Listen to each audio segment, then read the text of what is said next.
Hello friends, welcome to a new blog. আমি শর্মিষ্ঠা, আর শর্মিষ্ঠা নীলের পক্ষ থেকে গুড মর্নিং জানিয়ে একটা মিষ্টি ব্লগ শুরু করছি। সকাল সকাল আকাশের মুখ কিন্তু খুবই ভার, তবুও আমি অন্য দিনের মতোই রুটিন মাফিক ছাদে এসে হাজির। আর আমার যা যা কাজকর্ম সেগুলো কিন্তু শুরু করে দিয়েছি। সকালটা যদি খুব সুন্দর শুরু হয়, দেখবেন সারা দিনটা কিন্তু খুবই ভালো যায়। আর অল্প বিস্তর এক্সারসাইজ করলে শরীর মন দুটোই কিন্তু খুবই ভালো থাকে। তো এটা আমার রোজকার ঘটনা। ওকে, চলুন এবার একটু ছাদ বাগানের গাছগুলোকে ঘুরে ঘুরে দেখি। অল্প অল্প ফুলও ফুটেছে, আর ফুল ফুটে থাকলে কিন্তু গাছগুলোকে খুবই সুন্দর দেখায়।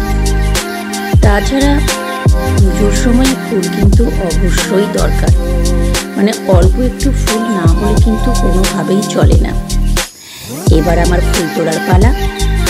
তো ছোট্ট ফুলের ঝুড়িখানা আমি রঙিন রঙিন ফুলে সাজিয়ে তুলব।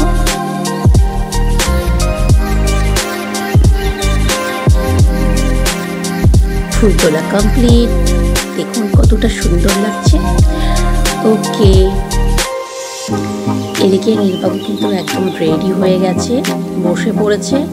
আর আমারও স্নান সেরে পুজো কমপ্লিট। চলে এসেছে রান্নাঘরে।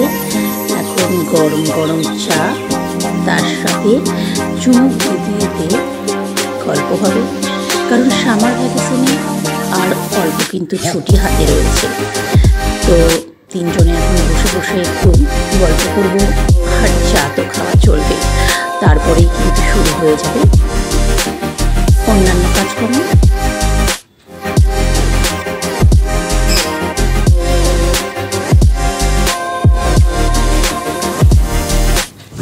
বসে পড়েছি আর গল্প স্টার্ট। তো একটু ছটফট তো করছে। যাই হোক, সকালটা কিন্তু এভাবেই শুরু হয়েছে, যতই আকাশের মুখ ভার থাক না কেন। বাই দ্য ওয়ে, কেমন লাগলো এই ছোট্ট ব্লগটি অবশ্যই লাইক কমেন্ট করে জানাবেন। বাই।